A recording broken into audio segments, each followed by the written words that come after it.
Snow drifted across downtown Chicago like a silent confession, soft enough to hide the city's noise, yet sharp enough to remind Harper Quinn how cold December could feel when you were alone. She stood just outside the rooftop restaurant, her breath trembling in the winter air, as she told herself this blind date was supposed to be a small miracle, a Christmas chance, a tiny gift from the universe to someone who had spent too many holidays scraping together bills and memories that hurt. She smoothed the sleeve of her thrift store red dress, hoping it passed for festive rather than desperate, then pushed open the glass door and stepped inside. Warm lights glowed across crystal glasses and gold cutlery. Couples leaned close over steaks and champagne. In the corner, a Christmas tree shimmered with white lights. It was beautiful, elegant, the kind of place where someone like her never belonged, unless she was teaching an art class for their children. Yet tonight, she dared to believe she might fit. Her blind date, a finance consultant named Nathan, waved her over without standing. His coat lay on the seat beside him, as if preventing the possibility she might sit too close. Harper approached with a hopeful smile that began to wilt the moment she saw his eyes. They scanned her from head to toe, not curious but disappointed. He sighed the way someone sighs when a package arrives and it is not the thing they ordered. She sat anyway. She forced warmth into her voice and asked about his work. He answered in short, clipped phrases, his gaze drifting to every woman who passed by. When the waiter arrived, Nathan ordered for himself without asking what she wanted. Harper opened the menu, cheeks warming, praying she could afford something small. Then he leaned forward. His voice was low, but not low enough. Two nearby tables paused just enough for her to notice. He said he had agreed to the date because her profile picture had been cute but misleading. He said she looked heavier in person, plainer. He wondered out loud why she listed herself as a teacher because he thought art barely counted. The waiter froze. Harper tried to swallow, but humiliation thickened her throat. She whispered that she could pay for her half and leave. Nathan scoffed. He said she should go before people assumed they were together. He reached for his water glass and muttered that blind dates were always a gamble. But this one felt like charity. Charity. The word hit harder than the winter wind outside. Harper rose, steadying herself on the back of the chair. She whispered an apology she did not owe. Her vision blurred and her stomach twisted.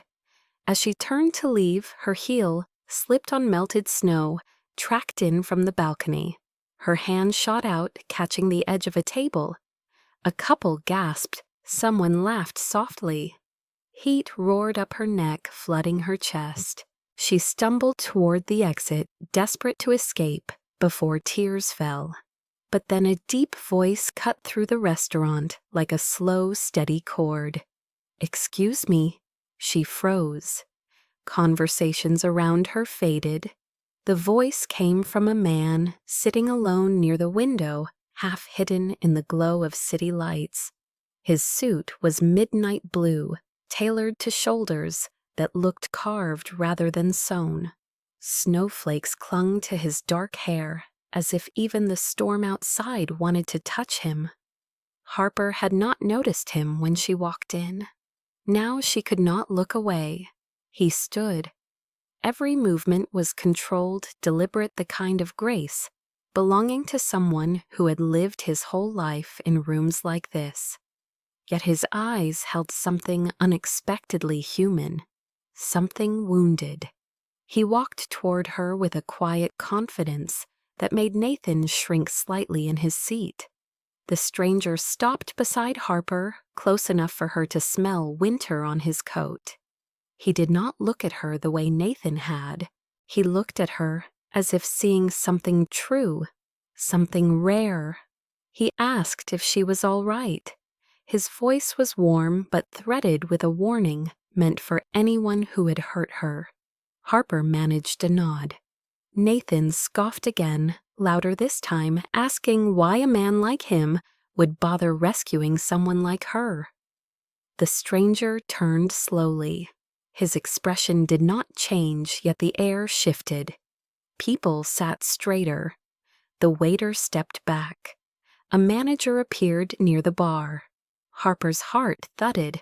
Whoever this man was, the room recognized him before she did. The stranger looked at Nathan with a calm that felt more dangerous than anger.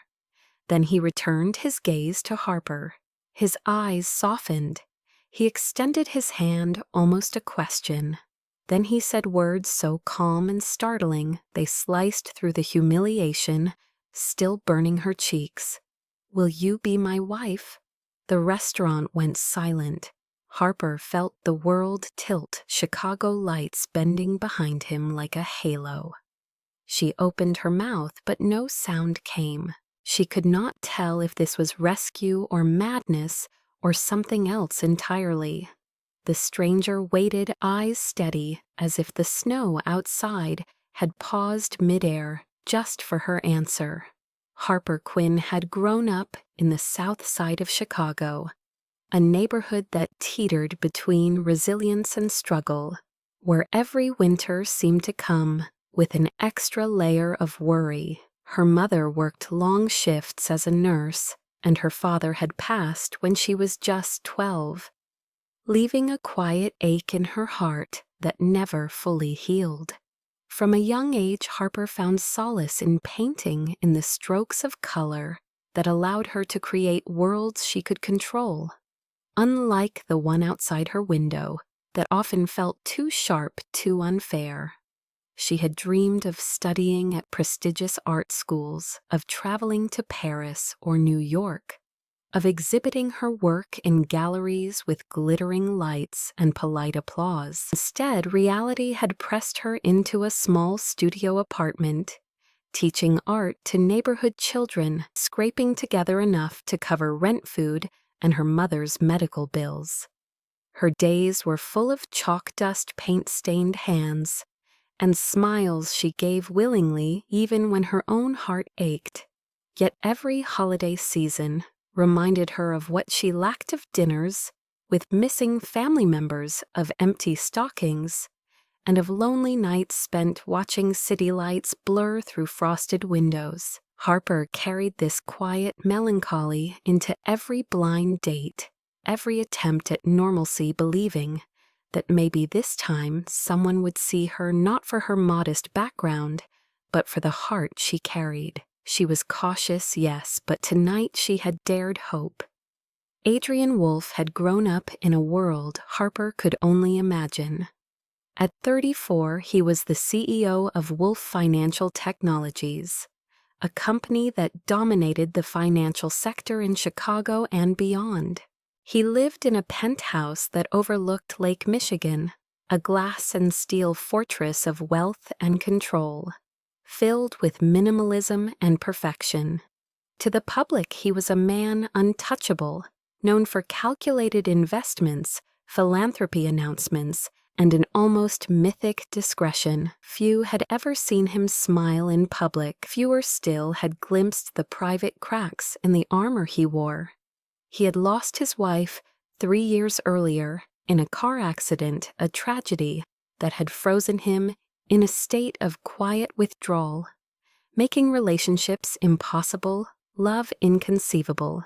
Adrian spent his days in boardrooms and strategy meetings, his nights reviewing portfolios and corporate projections. The luxury around him, a hollow echo of the warmth he no longer allowed himself to feel. On Christmas Eve, he found himself wandering the rooftop restaurant, alone, seeking nothing but a brief escape from the memories that clung to the season like frost to windows. The city below pulsed with lights, traffic, and the sound of distant holiday cheer, but up here, amid the soft hum of jazz and the glow of chandeliers, Adrian allowed a rare moment of quiet. That moment ended abruptly when he noticed Harper being rejected by her blind date. Something about the way she stood trembling but dignified triggered a long-forgotten sense of empathy in him. He could recognize pain in her eyes, a reflection of the grief he had carried for years. The snow outside mirrored their isolation, each flake a tiny reminder of fragility and beauty coexisting. Chicago in December was a city of contrasts, glittering with holiday advertisements and crowded markets. Yet beneath the festive veneer lay loneliness, the economic pressures on families, and the quiet suffering of those invisible to the wealthy and powerful. Harper's world was one of community centers, second-hand paints, and parent-teacher meetings, where joy had to be carved out of scarce resources. Adrian's world was polished, meticulous, and insulated from the struggles of ordinary people. Yet his heart had room for recognition, for connection that transcended his fortune. Their meeting, accidental as it was, became the collision of two vastly different worlds. Yet each carried a vulnerability the other could perceive immediately. Harper noticed the controlled grace, the subtle ache behind Adrian's posture, and felt drawn to it without understanding why. Adrian noticed Harper's resilience, her softness, and the way she held herself upright, even under humiliation, and felt a spark of curiosity he had not felt in years. Both lived in Chicago, but their lives rarely intersected with anyone from the other side of the social divide. Tonight, fate had conspired to bring them together under the guise of rejection and a winter night. The city around them was bustling with the normal chaos of holiday shopping cab horns and laughter. Yet on this rooftop time seemed to slow. The lights reflected in the snow-coated streets below created a cinematic backdrop, one that neither could ignore. Harper's mind raced with disbelief and confusion.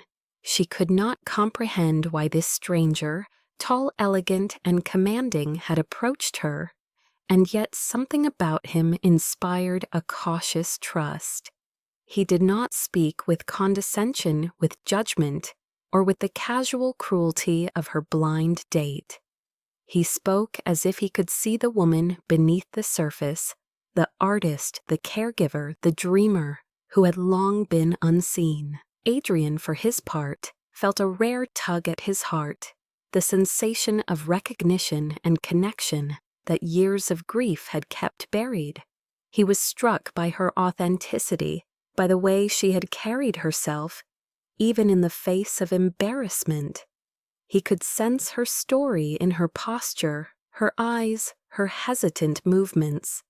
The social divide, the wealth, the power, all faded into irrelevance when confronted with the rawness of her humanity. Harper Quinn teaching children how to capture the world on a canvas, and Adrian Wolfe, CEO of one of the most influential financial companies in the country, were two souls whose paths should never have crossed yet.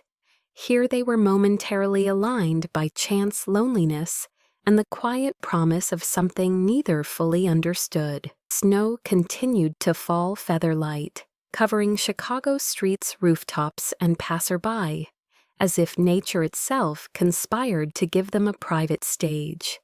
The rooftop restaurant, elegant and warm, became a threshold, a place where the ordinary and the extraordinary met, and where the night would begin, the journey that neither Harper nor Adrian could have anticipated. In that suspended moment, amidst cold wind-soft lights and drifting snow, both felt the tremor of destiny whispering. This was no ordinary night. This was the night that could change everything, and neither realized just how profoundly. Adrian Wolfe held the door open for Harper, his gloved hand brushing hers briefly, sending a spark neither of them expected. The lounge inside was secluded, shielded from the ambient music and chatter of the main restaurant, a hidden corner with velvet chairs, golden lamps, and soft holiday decor that smelled faintly of pine and cinnamon. Harper hesitated at the threshold, unsure if she should trust this stranger who had just appeared in her most vulnerable moment. Adrian noticed the hesitation and gave her a reassuring smile that softened the hard lines of his face. "Come in," he said quietly, his voice calm but commanding. "You don't have to sit outside in the cold." Harper stepped in, feeling the warmth envelop her, but also the intensity of his gaze, like he was reading every unspoken thought she had tried to hide. They sat across from each other at a small round table, the kind meant for private conversation rather than celebratory dinners. She noticed the subtle elegance of his watch, the expensive cut of his coat, and the quiet authority in his posture. Yet none of these things intimidated her. Instead, they sparked curiosity. She had never met anyone like him, and something in the way he observed her suggested he had already decided she was worth noticing. "You've had a rough evening, haven't you?" Adrian asked, leaning slightly forward, his elbows resting on the polished surface. Harper looked down her hands, clasped tightly together in her lap. "I suppose so," she said softly. "It's not every day you get told you're not worth a table on Christmas Eve." A faint, almost imperceptible smile tugged at the corner of Adrian's lips. "That is cruel," he admitted. "No one should be treated like that." Harper glanced up, surprised by the sincerity in his tone. There was no pretense, no judgment, just recognition. "I don't know why people are so thoughtless," she whispered. "I guess some people just forget that Christmas is supposed to be about kindness." Adrian nodded, his gaze steady. "Or maybe some people are too afraid to be kind, too focused on appearances." The conversation felt natural, though Harper knew it was unusual. Here was a man who was a complete stranger, yet he seemed to understand her in a way that left her both unsettled and comforted. The snow outside continued to fall, and through the large floor-to-ceiling windows, Harper could see the city glittering beneath a veil of white. The juxtaposition of the harsh, cold Chicago streets and the gentle warmth of the lounge mirrored the collision of their worlds, her modest, difficult life and his opulent, insulated existence. Adrian asked about her work, and she spoke with gentle passion about the community art center, where she taught about the children who had no access to supplies or opportunities, but whose eyes lit up when they painted something for the first time. He listened intently, asking questions that revealed he truly cared, not merely making polite conversation. Harper found herself opening up more than she expected.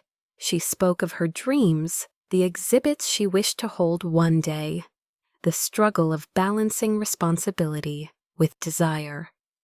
Adrian did not interrupt. He let her words flow, nodding occasionally, offering brief observations that showed he was fully present. When it was his turn, he shared carefully, revealing fragments of his own life. The loss of his wife, the isolation of running a company that demanded perfection, the moments he felt disconnected from the world he had built. Harper saw the shadow behind his carefully constructed persona, a grief that mirrored her own loneliness, though manifested differently. It created a bridge between them, a shared understanding that neither had expected from a chance encounter. The music in the background shifted to a slower, more melodic jazz tune, the kind that made time feel suspended, and Harper noticed how Adrian's gaze softened as he spoke, of the few people he had truly trusted over the years. She could tell that beneath the surface, he was capable of warmth and humor, though it had been buried under loss and responsibility. Their hands were never touching, yet an invisible connection formed as if the cold night and cruel rejection had been a necessary prelude to this moment of intimacy. Harper realized that she could be herself here without pretense, without fear of judgment. Adrian realized that he could feel again, that he could laugh softly, that he could see the beauty in someone's life outside the confines of wealth and status. When he asked her what she loved most about painting, she said it was the freedom it gave her, the ability to translate emotion onto canvas without fear of failure. Adrian nodded thoughtfully. "I understand that," he said quietly. "I imagine creating something from nothing requires courage. Courage that most people don't notice, and yet it is everything." Harper's heart fluttered at his words, not just because of the compliment, but because someone had truly seen her, recognized her effort, and understood her. They shared small stories of childhood holidays, memories of Chicago winters, the traditions they had clung to, and the moments they had longed to escape from. Every anecdote built a tapestry of shared vulnerability, and Harper felt an unusual sense of comfort, as if the world outside the lounge had ceased to exist. The snow continued to drift lazily past the windows, and she could see the reflections of the city lights dancing across Adrian's face, highlighting features she found unexpectedly gentle and human. Adrian, for his part, felt an unexpected lightness in Harper's presence. He was used to meetings and negotiations, to people seeking favors or recognition, not genuine connection. Yet here across the table from him was authenticity and warmth in its purest form. They laughed softly at a shared joke, a quiet, subtle humor born out of mutual understanding, and Harper felt her chest lift for the first time that night. The evening stretched onward, yet it felt both fleeting and infinite. The weight of loneliness, the sting of rejection, the cold that had gnawed at her bones outside, all faded into the background, replaced by this rare moment of connection. Harper realized that she had never experienced a conversation that felt so effortless, so sincere. Adrian realized that he had never been challenged emotionally in this way, by someone who had no interest in his wealth, his influence, or his image. He was captivated by her mind, her resilience, and the subtle strength in her voice that did not waver despite her past hardships. Time became irrelevant. Outside, the snow fell steadily, blanketing the city, creating a silent world, but inside the lounge there was warmth, recognition, and the first tentative sparks of something neither Harper nor Adrian dared name yet. As the night progressed, Harper noticed small gestures that revealed Adrian's attentiveness, the way he remembered details from earlier in the conversation, the way his eyes softened when she spoke about moments of pride or small victories, and the rare gentle humor he allowed himself to share. She realized that beneath his composed exterior was someone deeply human, someone capable of tenderness and understanding. Adrian noticed her subtle smiles, the way her eyes brightened when she spoke about her students, and the warmth in her gestures, despite the chill that had left her fingers red and stiff. He felt drawn to her in a way that surprised him, a magnetic pull he had not felt in years, and he knew instinctively that this encounter would not be fleeting. When the time came to leave, neither wanted to break the fragile bubble of connection they had created. Adrian offered to walk her out, and Harper, though hesitant, accepted. The snow had slowed and the city lights reflected off the wet streets, giving everything a cinematic glow. As they stepped onto the rooftop, Adrian turned to her and said softly, "I am glad I found you tonight."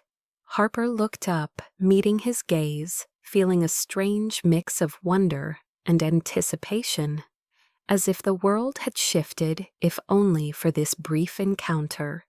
She knew nothing of his wealth, his influence, or the life he led beyond this moment.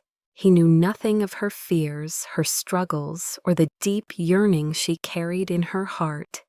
Yet in this brief magical night, two souls who should never have met had collided, creating a spark that neither could ignore, a connection that promised possibility, intimacy, and the gentle stirrings of love. As Harper returned to the quiet of the streets below, she carried the warmth of the lounge, the depth of conversation, and the unexpected kindness of Adrian Wolfe. Adrian remained on the rooftop for a moment, watching her disappear into the snowy streets, feeling a rare hope that perhaps life still had a way of surprising even those who thought they were beyond it. That night, the universe had conspired to bring together two people from worlds apart, and neither of them would ever be the same. Adrian led Harper through the quiet Chicago streets, the snow crunching softly beneath their feet, the city lights shimmering off the freshly fallen powder. Harper's mind was a whirlwind of thoughts, her heart still fluttering from the warmth and connection she had just experienced in the lounge. She had never met someone so attentive, so kind, and so impossibly enigmatic. Adrian walked beside her in silence for a few blocks, occasionally glancing at her, his expression unreadable, yet there was a subtle tension in the way his jaw tightened, a sign of restraint that only piqued Harper's curiosity. Finally, he stopped in front of a nondescript building tucked between two towering high-rises. She looked up at him, puzzled. "Are we here?" she asked, trying to mask the disappointment that she might be sent away as abruptly as she had been rejected earlier. Adrian shook his head, his eyes reflecting a glint of something she could not yet name. "Not yet," he said softly. "Come with me. I want to show you something." He led her to the elevator, pressing the button with an elegance that suggested familiarity and authority. Harper noticed the subtle scent of his cologne, mingling with the crisp winter air, still clinging to his coat, a fragrance that was both masculine and comforting. The elevator doors opened onto a floor that Harper could only describe as breathtaking. The penthouse was expansive, with floor-to-ceiling windows, offering a panoramic view of the Chicago skyline glittering beneath the snowfall. The interior was tastefully decorated, a mix of modern elegance and warmth, with soft lighting, plush furniture, and subtle holiday touches that made it feel lived in rather than ostentatious. Harper's eyes widened, not in awe of the wealth that surrounded her, but at the stark contrast to her own modest apartment. Adrian noticed her reaction, but did not comment, instead guiding her to a seating area by a glowing fireplace, where a faint scent of pine and cedar filled the air. "Please sit," he said, gesturing to a velvet armchair. "Make yourself comfortable." Harper sat still, unsure if she belonged in this world of luxury, feeling the weight of her worn coat and simple dress against the polished elegance around her. Adrian removed his gloves, revealing strong, capable hands, and sank into the chair opposite her, leaning slightly forward. The silence between them was not awkward, but charged, as if every unspoken thought was vibrating in the space. "You don't have to be afraid," he said, finally breaking the quiet. "No one here is going to judge you." Harper smiled faintly, a mixture of relief and embarrassment. I wasn't sure if I should even come up, she admitted. I mean, after tonight. Adrian's expression softened, and he reached out just slightly, as if to offer reassurance without imposing. Tonight is about you, not him, he said, referencing the man who had rejected her. Don't let anyone steal your joy. Harper felt a warmth spread through her chest, not just from the fire, but from the genuine care in his voice. She had never felt so seen, so acknowledged in a way that had nothing to do with appearance or status. They began to talk again, this time about deeper things. The conversation flowing effortlessly, peeling away layers of pretense. Harper spoke of her childhood dreams, of becoming an artist, of the struggles her mother faced, and of the small victories she celebrated with her students. Adrian listened genuinely, engaged, his eyes never leaving hers, occasionally nodding, occasionally offering a soft word of encouragement. Then he shared fragments of his own life, carefully, cautiously. He spoke of his late wife, of the isolation he felt running a company that demanded perfection, of the nights spent alone in an apartment that was too big and too quiet. Harper's heart ached for him, recognizing a kindred loneliness in his words. The night outside was quiet, the city muffled beneath the snowfall, creating a cocoon of intimacy within the penthouse walls. Harper realized that she was laughing and smiling more freely than she had in months, and Adrian noticed the same light in her eyes that had drawn him to her on the rooftop. At one point he stood and walked to the window, looking out at the city. Harper followed his gaze, and for a moment the two of them were silent, taking in the view, the snow, the quiet magic of the night.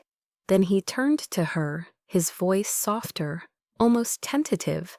I know we just met, but there is something about you that feels important. He admitted his usual composure, faltering slightly. Harper's heart skipped a beat, caught between disbelief and hope. She had never imagined that a stranger could have such an impact on her in such a short time. They moved to the couch near the fire, the warmth of the flames contrasting with the chill that still lingered from the evening. Harper felt a shiver, and Adrian instinctively draped a soft blanket over her shoulders. Their proximity was intimate yet respectful, a delicate balance that neither wanted to disrupt. I don't know why I feel so comfortable with you, Harper confessed. I barely know you, and yet it feels like I can breathe. Adrian's eyes softened, a flicker of vulnerability showing through his usual guarded demeanor. Perhaps we recognize something in each other. He replied, something we have been missing for far too long. Time seemed to stretch the hours, melting away as they shared more of their lives, hopes, and fears. The conversation became quieter, the laughter softer, the moments between words pregnant with unspoken connection. At one point, Harper found herself leaning back, her hand brushing against the edge of Adrian's as he reached for a glass of water. The contact was fleeting, but electric, sending a subtle thrill through both of them. She caught herself glancing at his face, noticing the lines softened by candlelight, the shadowed eyes that hinted at stories untold. Adrian, in turn, felt a pull he had not anticipated, a yearning for closeness that conflicted with the guilt he carried from his past. Yet in this moment, the past seemed to fade, replaced by a fragile but undeniable connection. Harper's voice trembled slightly as she spoke of her insecurities, of the fear that someone like him could never truly see her worth.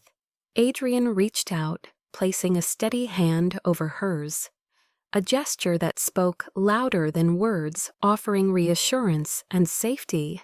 The warmth of his touch, the sincerity in his eyes created a cocoon where Harper could let down her defenses.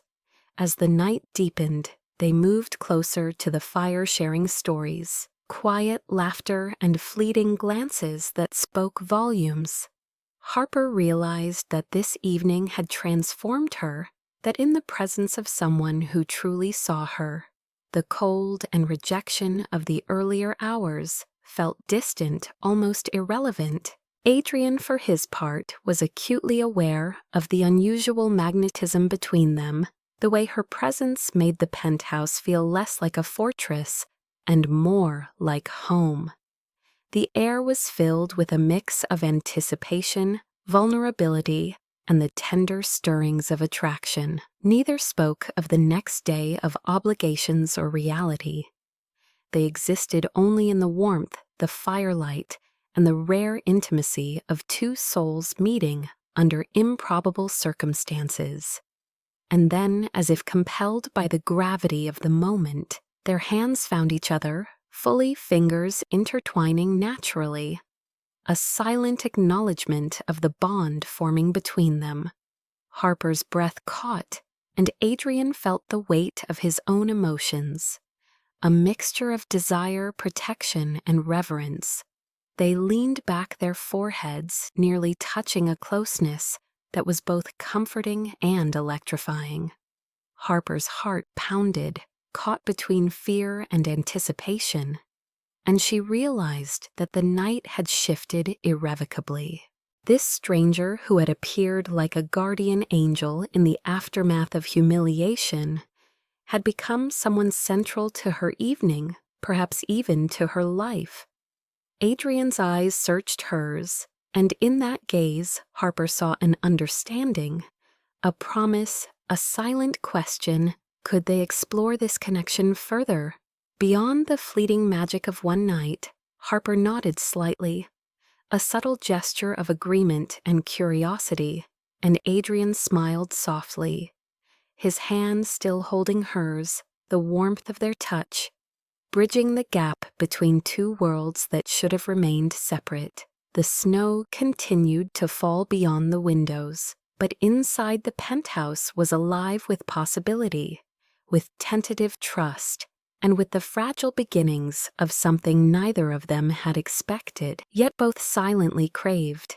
In that moment, time seemed suspended, the city below a distant blur, and the universe quietly conspiring to bring together two hearts in a night that neither would ever forget. Harper woke to the soft morning light, filtering through the floor-to-ceiling windows, the Chicago skyline painted in shades of icy blue and silver from the snow-covered city below. For a moment, she lay still, letting the events of the previous night replay in her mind. The memory of Adrian's warmth, the firelight, the intimacy of their conversation, and the subtle brush of his hand sent a thrill through her chest. She sat up slowly, realizing the plush blankets of the penthouse cocooned her, a stark contrast to the cramped, modest apartment she usually called home. Her first instinct was confusion and disbelief. Had she really spent the night here? And if so, who was this man who had shown her such care and attention in mere hours? Harper swung her legs over the edge of the bed and wrapped her robe tightly around herself, feeling a strange mix of anticipation and anxiety. As she moved toward the living area, she noticed the apartment was quiet, serene, and impeccably tidy. Then she saw him seated at the large mahogany desk near the window, silhouetted by the soft morning light. Adrian was focused on a sleek laptop, papers neatly stacked around him, the image of control and authority in every gesture. Harper paused, studying him silently. He looked completely at ease in this world of opulence, completely unlike the man she had met on the rooftop, yet somehow the same warmth lingered in his presence. "Good morning," he said, without turning his voice low and even carrying the same understated charm from the night before. Harper swallowed her throat dry and offered a timid smile. "Good morning," she replied, stepping closer.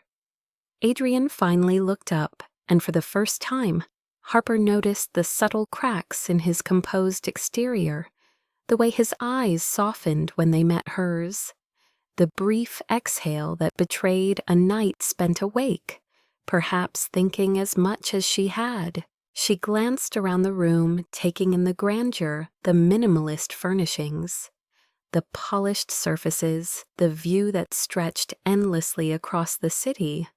But it was the man himself who commanded her attention. Every detail about him, the gentle way he had spoken, the careful movements of his hands, the faint tension in his shoulders, told a story Harper wanted to understand. "I didn't mean to keep you up last night," he said, noticing her lingering gaze. "I wanted you to feel safe, I guess." Harper's heart swelled at the sincerity in his tone. She remembered the quiet vulnerability behind his confident demeanor, the rare moments of laughter they had shared, and the surprising intimacy of a stranger who had become in mere hours someone significant. She stepped closer, her curiosity mixed with a hint of fear. "Who are you, really?" she asked softly, the words escaping almost without intention. Adrian smiled faintly, a shadow of amusement crossing his features, and gestured toward a chair opposite his desk. "You don't know yet," he said, "and maybe it is better this way. But soon you will." Harper hesitated before sitting, trying to process the magnitude of the night. Her mind spun with questions. How could someone so seemingly aloof and powerful have such a genuine tender side? And why did she feel so connected to him after only a few hours? Adrian's gaze lingered on her face, noticing the faint traces of tears that had dried on her cheeks, the vulnerability that still lingered in her posture. He placed a hand gently over hers on the desk, a simple touch that carried a wealth of reassurance and unspoken understanding. Harper felt herself relax under his gaze. The tension of the past year, the disappointments, the rejections, the lonely Christmases melting away, if only for a moment. Then, breaking the silence, Adrian reached into the desk drawer and pulled out a simple envelope. He handed it to her with a slight nod. Harper hesitated before opening it, revealing a sleek business card with an email address printed neatly. "If you ever need anything," he said quietly, "anything at all, write to me. I promise you will get a reply." Harper's heart skipped a beat. There was no phone number, no expectation, only a lifeline, a connection that transcended the fleeting nature of their initial encounter.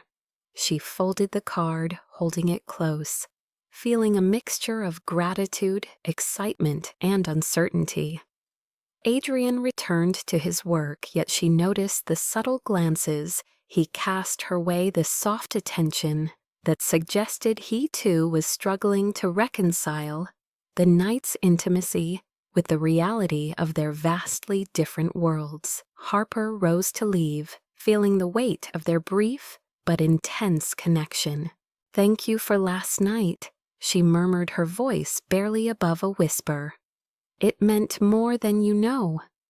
Adrian looked up, his expression unreadable for a moment, before a faint, warm smile tugged at his lips. "I meant it," he said simply. "You deserved a better evening than what happened on that rooftop. I hope you'll consider writing to me." Harper nodded, feeling a small surge of courage, a hope that maybe this encounter was not as fleeting as she feared. She turned to leave, her mind racing with thoughts of the night, the unexpected kindness, and the unspoken potential between them. As she stepped into the hallway, she paused briefly, glancing back. Adrian returned her look, a silent understanding passing between them. There was no need for words, no need for explanation. Both of them understood that something rare and significant had begun, something that could not be ignored, something that might very well change the course of their lives.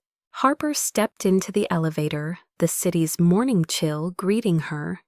Yet she felt an unusual warmth, a glimmer of hope, and an anticipation for what could come next. She walked back through the snow-covered streets, the memory of Adrian's touch, his presence and his quiet strength, lingering with every step, a constant reminder that the night had opened a door she had long believed closed. It was a morning of revelation, of reflection, and of the realization that life could be unexpectedly beautiful, even for someone who had endured so much disappointment. And as Harper returned to the rhythm of her daily life, the email card in her hand served as both a symbol and a promise of a connection that neither time nor circumstance could easily sever, a reminder that magic could still exist in the most ordinary of moments. Returning to her small apartment in Southside Chicago felt strangely surreal to Harper. The familiar sights of worn furniture, faded paint, and the faint aroma of old books greeted her, but everything seemed different now. Her mind replayed the previous night endlessly. Adrian Wolfe, a stranger, yet somehow profoundly significant, had entered her life with the force of a storm.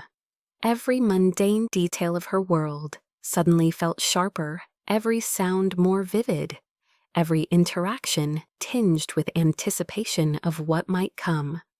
At school, Harper struggled to focus. Her students noticed her unusual daydreaming and whispered amongst themselves about her distant smiles and sudden bursts of laughter.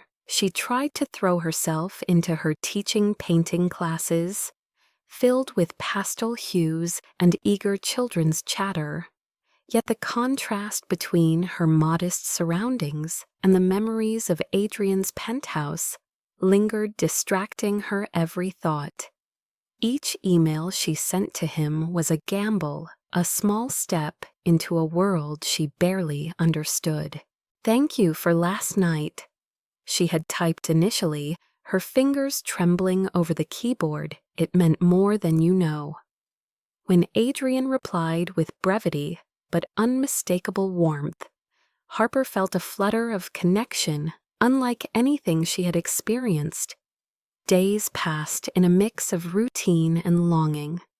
She tutored after school, ran errands for her sick mother, and navigated the quiet hardships of her community. Yet the invisible thread connecting her to Adrian pulled at her constantly. Chicago's winter days were long and cold, the wind biting through her coat as she walked to work. But in her mind, snowflakes danced differently now, each one carrying a memory of laughter, the warmth of a hand briefly clasped, and the possibility of love. One afternoon, an unexpected complication arose at the art center where she taught. A community grant she had been counting on fell through, leaving her with fewer resources for her students' projects. The stress mounted, yet Harper found herself taking solace in writing to Adrian, recounting the small victories and defeats of her days, and feeling his responses provide an emotional anchor. She began to notice subtle changes in herself. Confidence she had long believed lost returned in small doses. Her smile became less forced, her laughter easier, and she found herself taking more risks with her art and teaching style. The world around her remained unchanged in many ways, yet her perception of it had shifted profoundly. One evening after a particularly grueling day, helping a student overcome frustration with their painting, Harper returned home and found a brief email from Adrian waiting. "You have more courage than you know. Never forget that." She read it 3 times, her heart swelling with a mix of gratitude and awe. How could someone she barely knew understand the quiet battles she fought every day? It was not just reassurance, it was recognition, a validation she had never received before. Slowly, their communication became a lifeline, a bridge between 2 disparate worlds. Harper shared her victories, no matter how small, and Adrian responded with attention that was both intimate and grounding. Each exchange built anticipation, a subtle romantic tension that neither dared to acknowledge directly, yet simmered in the background of every thought and action. Winter deepened the snow, piling along the sidewalks and rooftops, transforming Chicago into a white wonderland. Yet Harper felt a warmth she could not attribute to the season alone. Emails from Adrian were brief, professional in wording, yet saturated with emotional undercurrents.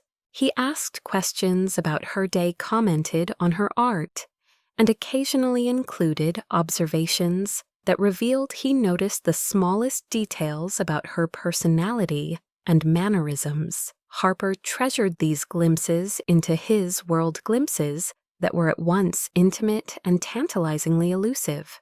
One morning after a restless night, imagining what Adrian's life could be like, beyond the penthouse and the public persona she had begun to glimpse, Harper received an unusual email. It was not from Adrian directly, but a note from his assistant requesting her presence at a small local charity event. A subtle introduction to the wider sphere of Adrian's influence. Harper hesitated, overwhelmed by the thought of entering a world so far removed from her own, yet the thrill of seeing him again propelled her forward. At the event, she saw him for the first time outside the controlled intimacy of his home. Adrian appeared poised effortlessly, commanding attention without demanding it. Yet his eyes sought her out as she navigated the crowd. The gap between their lives was glaring: guests in designer attire, sparkling glasses, the polished sheen of wealth, but Harper felt a strange sense of belonging in his gaze. She realized that the connection they had formed transcended material barriers. Adrian's presence was a reassurance that her authenticity mattered more than any social standard or wealth disparity. In the following weeks, Harper's life and Adrian's intersected in small cinematic moments. Walks in the park while snowflakes drifted silently around them. Quiet coffee breaks where conversations lingered over shared laughter and fleeting touches that left a trail of warmth even after they parted. Harper began to understand that love in its truest form could exist outside the confines of social expectation and status. Emails continued to bridge gaps between meetings and responsibilities, each message carrying a weight of intimacy and a promise of more. Harper sometimes wondered if this connection was real or simply the result of the heightened emotions of Christmas magic. Yet every interaction, every glance, and every shared smile dispelled doubt. She began to notice the subtle ways Adrian had impacted her, the confidence to try new teaching methods, the courage to negotiate better resources for her students, and the belief that she could be seen and valued in ways she had never imagined. As the season progressed, Harper felt a shift within herself. No longer just the woman who had been rejected on a rooftop. That snowy Christmas Eve, she had become a person capable of embracing unexpected opportunities and connections. Adrian remained a constant presence, a tether to a world that seemed intimidating yet filled with possibility. And yet, a quiet anxiety persisted, the lingering question of who Adrian truly was, and whether this connection could survive the inevitable revelation of the vast gulf between their lives, Harper continued her work with renewed dedication, balancing the responsibilities and challenges of her modest life with the growing intensity of her emotional attachment to Adrian. Each day was a careful dance between the ordinary and the extraordinary, a blend of professional duty and personal longing. By the end of the winter month, Harper realized that life had irrevocably changed. The rhythm of her days, the depth of her feelings, and the anticipation of future encounters had created a narrative richer than she could have imagined. Chicago remained cold and bustling, yet in her heart there was warmth, hope, and the thrill of a love that promised to defy the ordinary. A love that had begun quietly, but was destined to expand beyond the boundaries of their respective worlds. Harper's life was no longer predictable, no longer confined to the limitations she had known. It was alive with possibility, infused with the cinematic beauty of chance encounters, the thrill of emotional connection, and the transformative power of vulnerability and trust. Every step, every glance, every written word was a testament to the extraordinary unfolding, from what had seemed at first a simple night of rejection and fleeting companionship. And as she prepared for another evening drafting lessons and tending to small routines, Harper could not help but anticipate the next moment when her ordinary life and Adrian's extraordinary world would intersect once again, the anticipation of love and discovery mingling seamlessly with the quiet pulse of her everyday existence. Harper's mornings had become a delicate mixture of routine and anticipation. The ordinary rituals of breakfast and preparing for her classes interwoven with the subtle excitement of expecting a message from Adrian. One chilly Thursday, as she sipped her coffee and scrolled through local news, a segment on her laptop caught her attention. The anchor's voice was brisk, professional, yet carried a hint of intrigue. Chicago's financial landscape continues to shift as Adrian Wolf, CEO of Wolf Financial Technologies, remains at the center of today's market developments. Harper froze her mug halfway to her lips, a knot forming in her stomach. Wolf Financial Technologies, Adrian Wolf. The name matched the man who had appeared so unexpectedly in her life, the man whose eyes had seemed to pierce her soul, whose quiet warmth had offered solace in a night of profound humiliation. Harper stared at the screen as the story continued, detailing Adrian's influence, his role in major mergers, and the media fascination with his reclusive personality and tragic past. A chill ran down her spine. Everything she had imagined about him being just a lonely man in a penthouse had been shattered. He was not just affluent, he was a billionaire, a public figure whose life was scrutinized in ways she could hardly fathom. The contrast between her modest apartment and his penthouse, the ordinary world she navigated, and the high-stakes environment he inhabited, suddenly seemed insurmountable. Harper closed the laptop slowly, trying to steady her racing heart. Doubt and fear crept in, whispering insidiously that she had been nothing more than a fleeting amusement, a momentary distraction in a life that could never truly intersect with hers.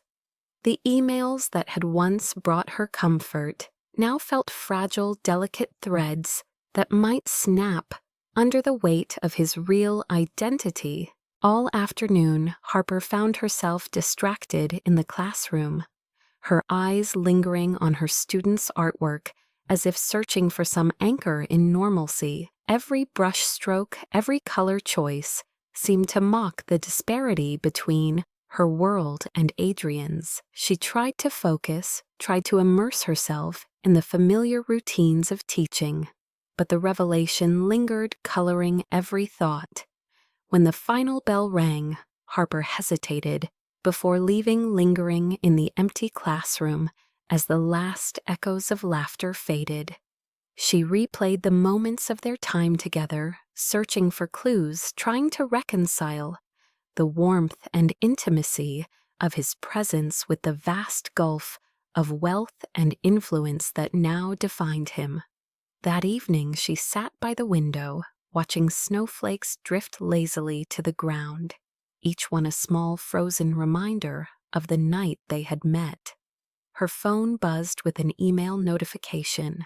It was from Adrian. Harper's fingers trembled as she opened it, half afraid to see the words. "I know you've seen the news."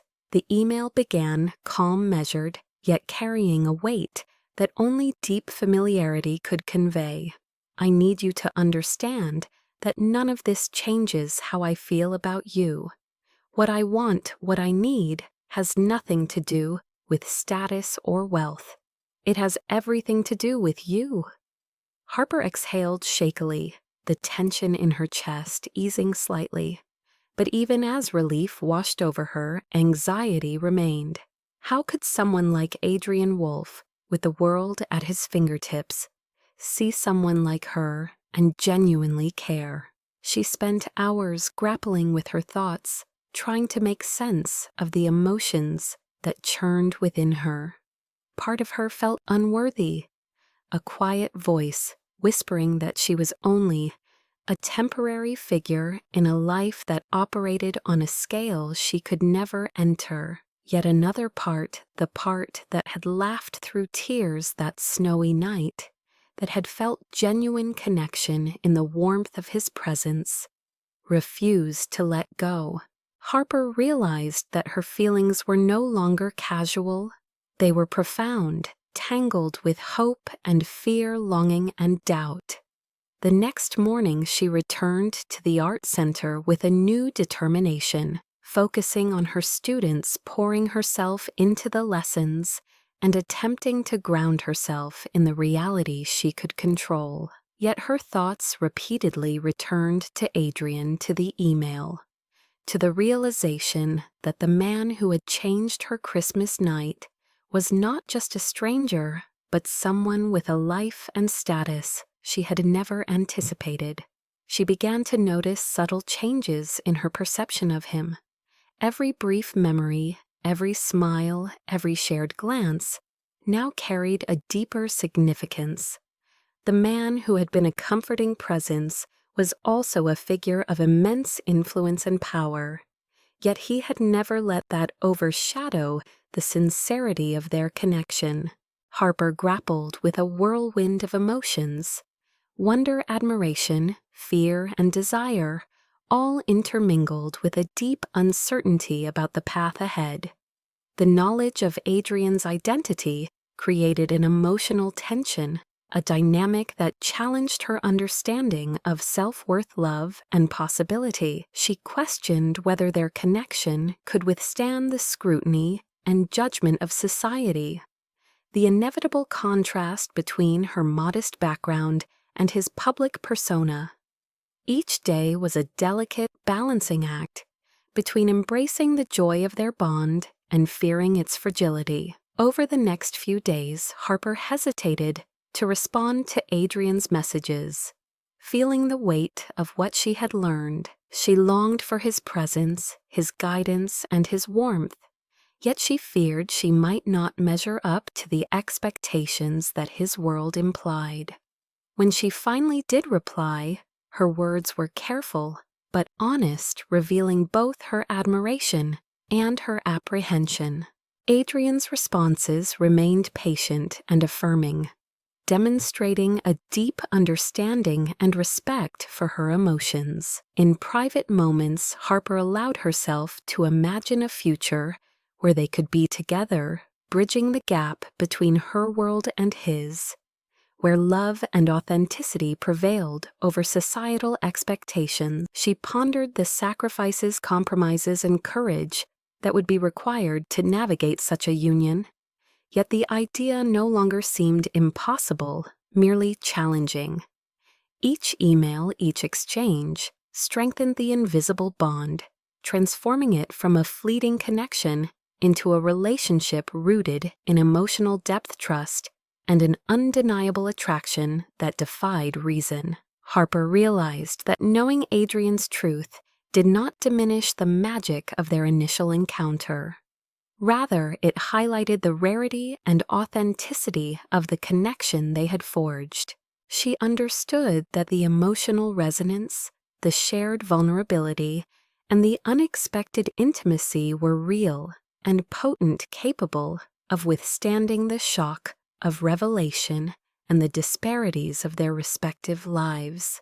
As she prepared to leave the art center that evening, Harper glanced at her reflection in the window, a mixture of anticipation and resolve in her eyes. The world outside was quiet, the snow gently accumulating, yet inside her a storm of emotions.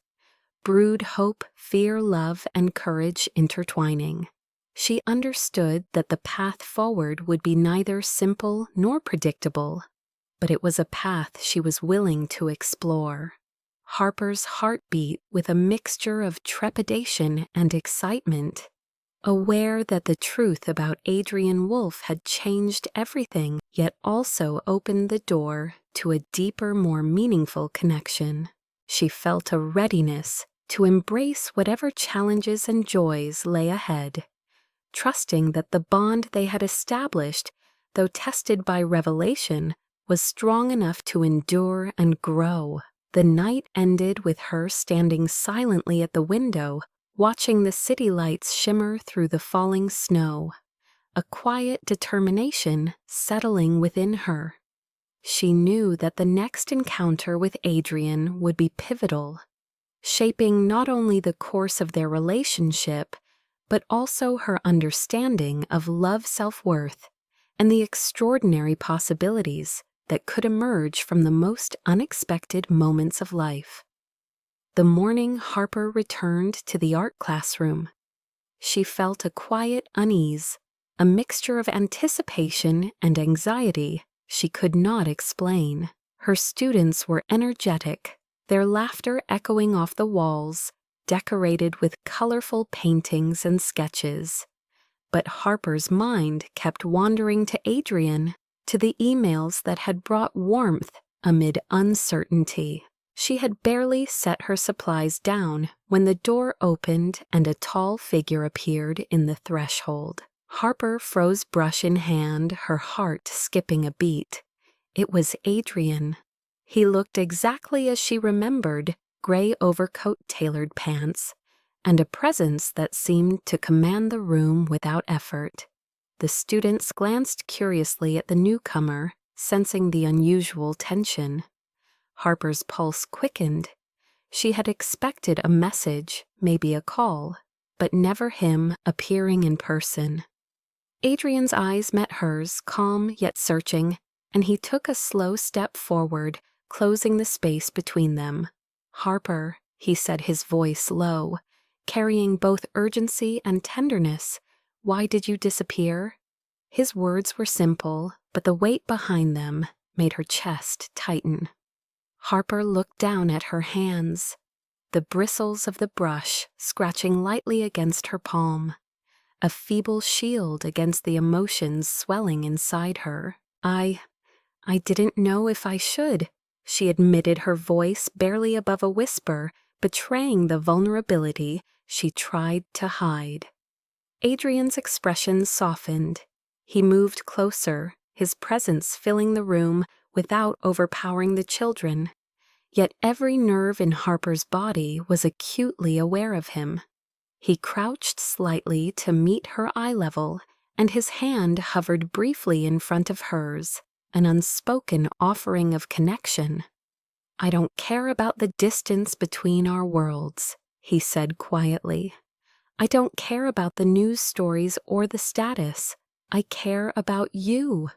Harper's breath caught tears threatening to spill as she looked at the man who had disrupted her carefully constructed life with unexpected tenderness. She wanted to believe him, to trust that the sincerity in his voice was not tainted by his wealth or the power he wielded, but a part of her remained cautious, scarred by past rejections and her own insecurities. The children were busy painting, unaware of the charged atmosphere, giving Harper a moment to steady herself. She wiped at the edges of her eyes and looked back at Adrian. "I don't know if I can," she confessed. I'm not part of your world." Adrian shook his head gently, a small smile playing at the corners of his lips. "You are part of my world, Harper," he said firmly. "You are the part I want, the part I need. The rest doesn't matter." His words wrapped around her like a shield against doubt, yet they also carried an intensity that made her pulse race. Harper felt an unfamiliar boldness rising within her, fueled by both fear and desire.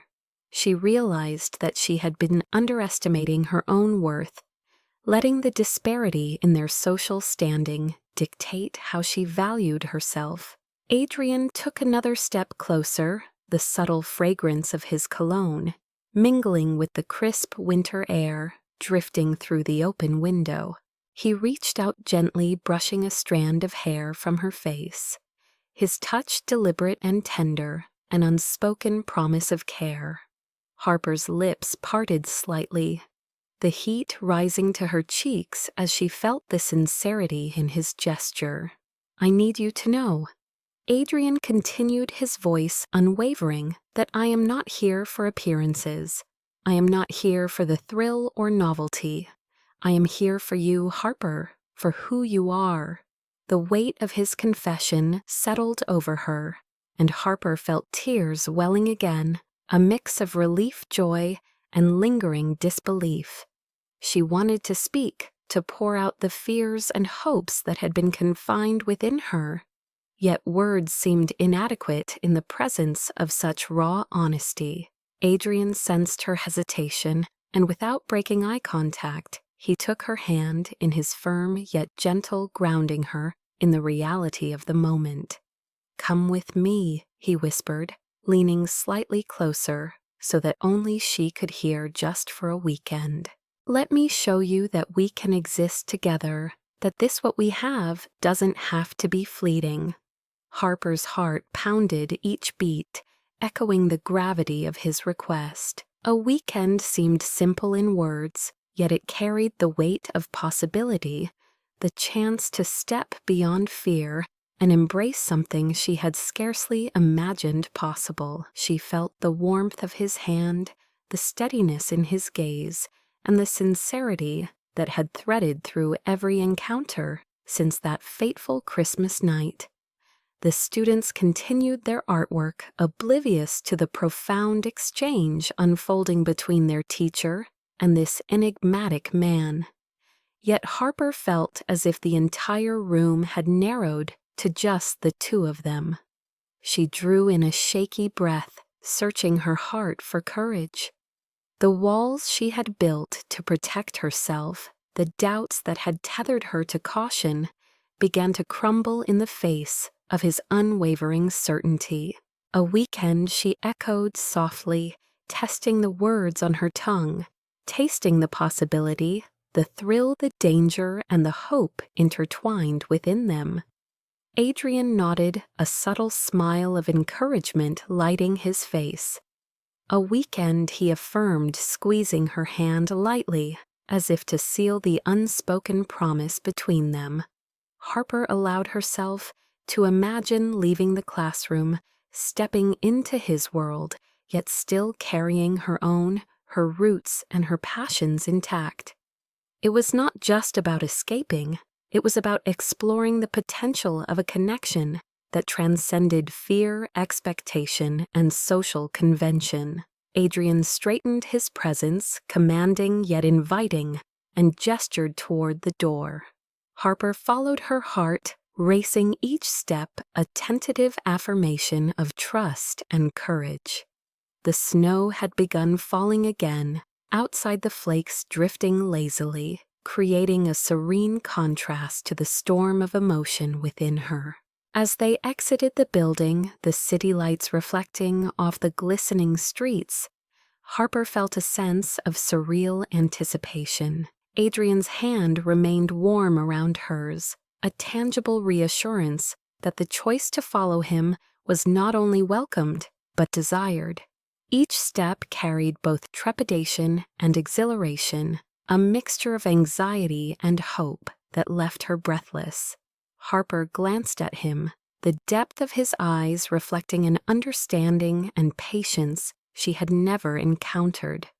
In that moment, she realized that the weekend was not merely a test of proximity, but a symbolic crossing of boundaries between fear and courage, isolation and intimacy, uncertainty and trust. She allowed herself to imagine the possibilities, to embrace the allure of vulnerability and the thrill of surrendering to an unknown yet promising journey. Adrian guided her toward the sleek black car waiting curbside, the engine purring softly, a contrast to the cacophony of the city. He opened the door for her, a gentlemanly gesture that carried an elegance beyond mere etiquette. It carried care, respect, and a subtle assertion of partnership. Harper settled into the seat, her hands still intertwined with his, feeling a sense of protection and anticipation she had not known she needed.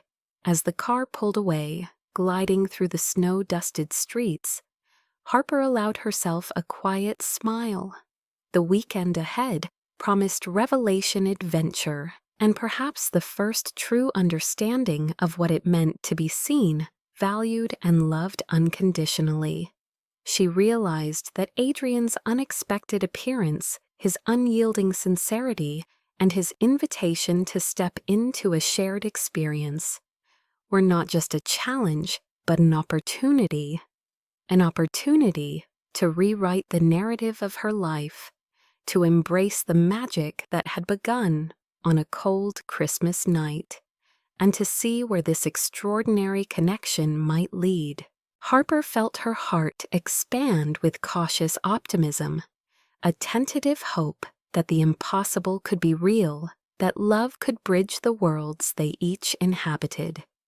The city whirled past the windows, but inside the car, in that quiet, suspended space, a different world existed, a world where trust, courage, and heartfelt connection promised a weekend that could change everything.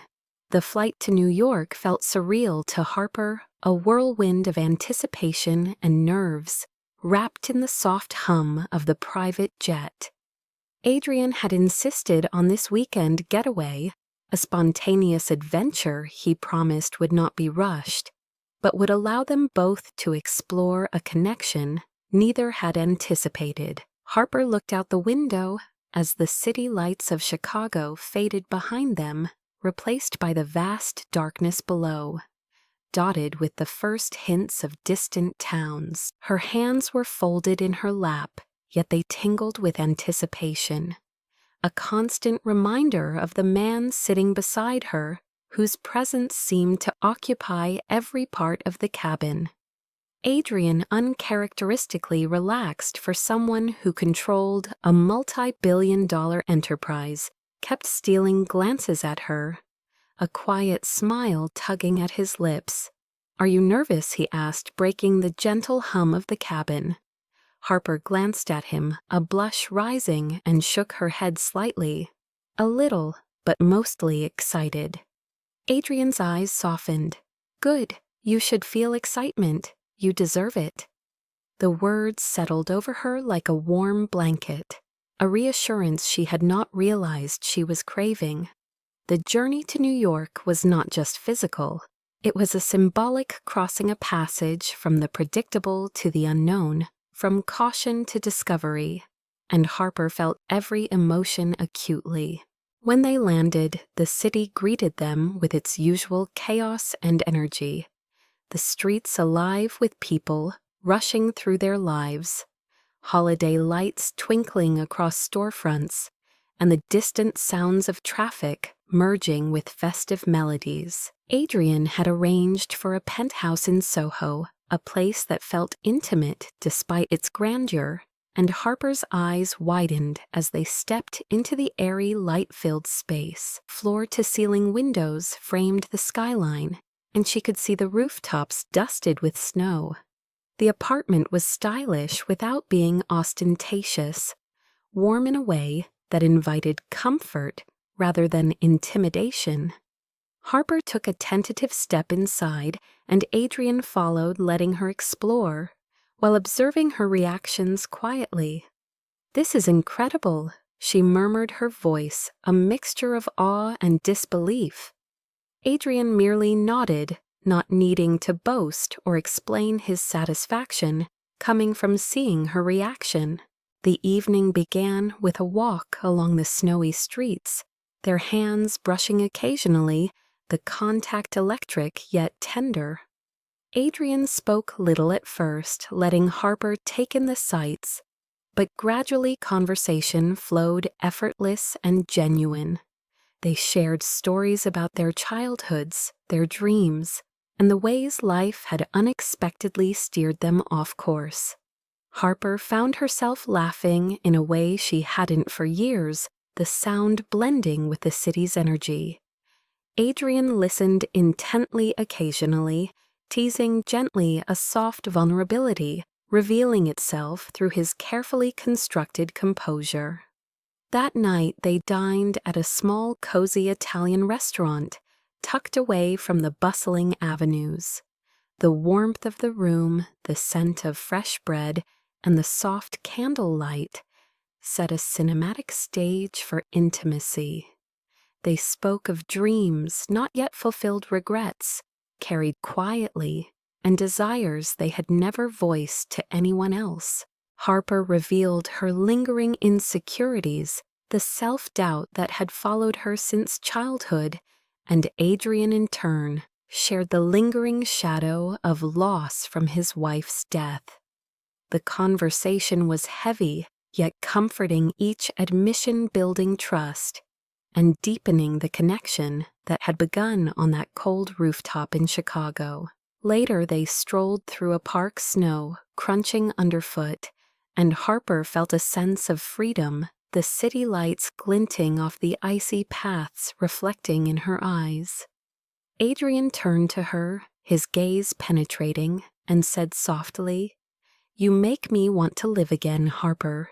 You remind me that life can be more than just surviving." Harper's heart ached at the sincerity in his voice. She reached for his hand, intertwining her fingers with his, and in that simple gesture felt the enormity of the bond forming between them.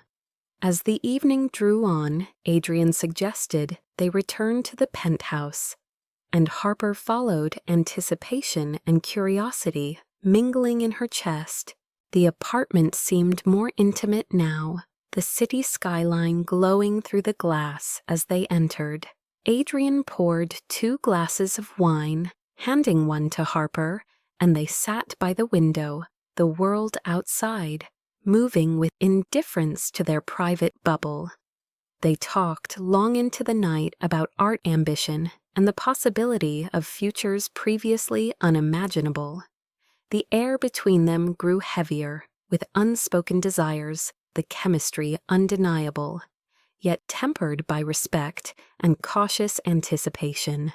Harper felt a warmth spreading through her chest, a rare combination of safety and exhilaration, as if she could finally exhale and exist without pretense.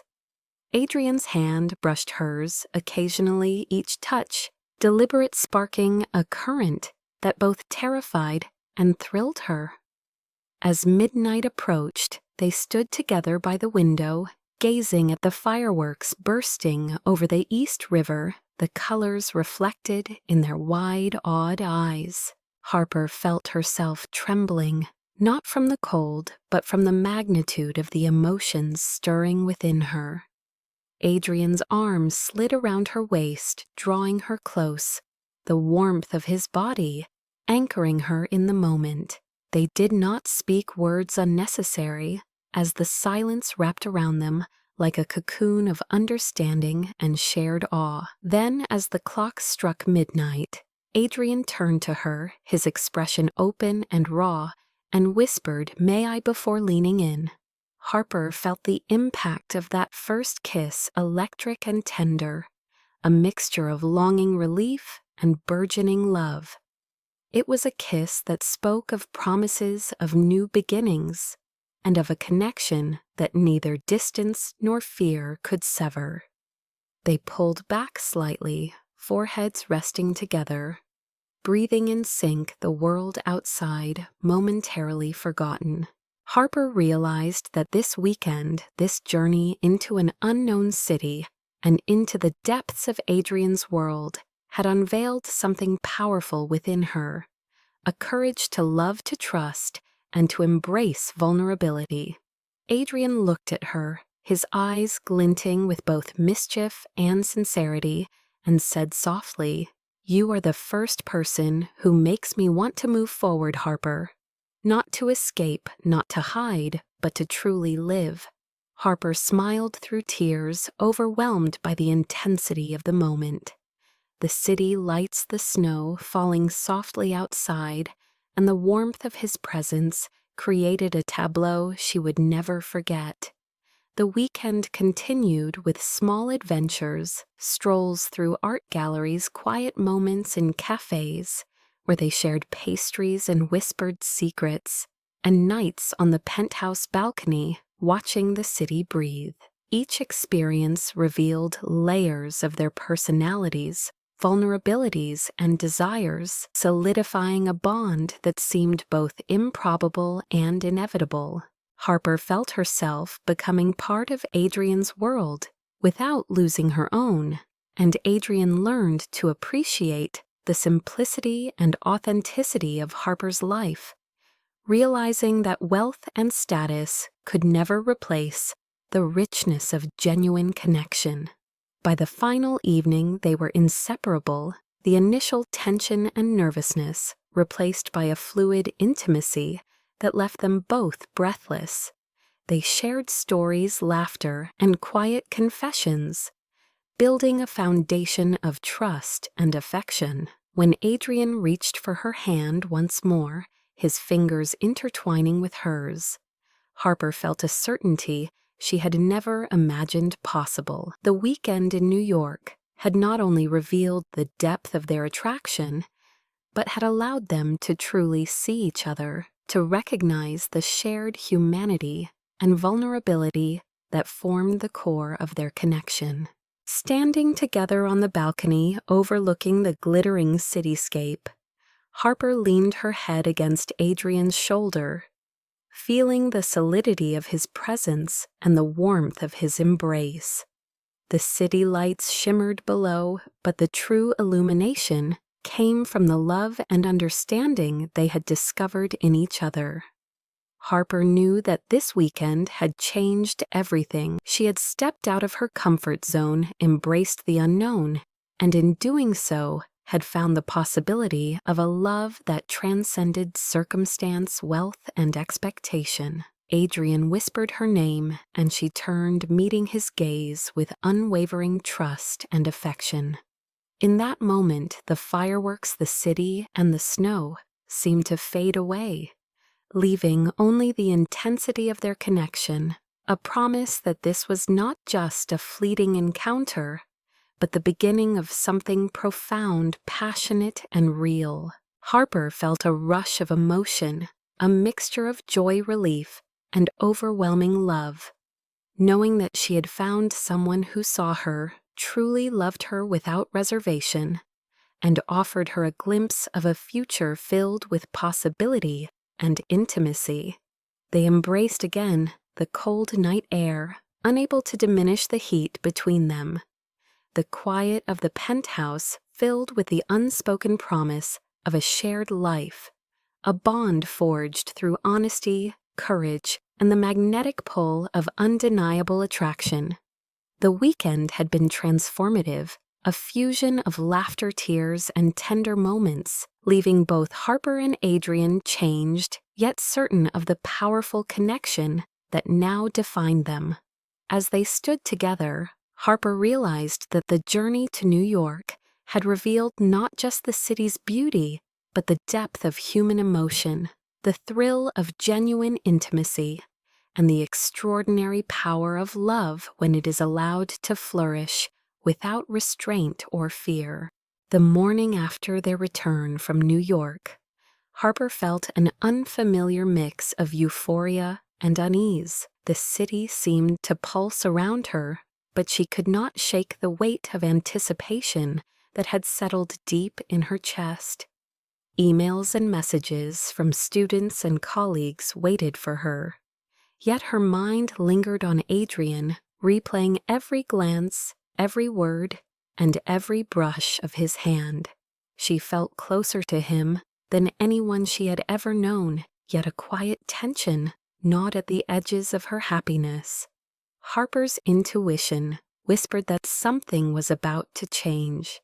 It was midweek when the first ripple appeared. A tabloid headline flashed on her phone screen as she sipped her morning coffee.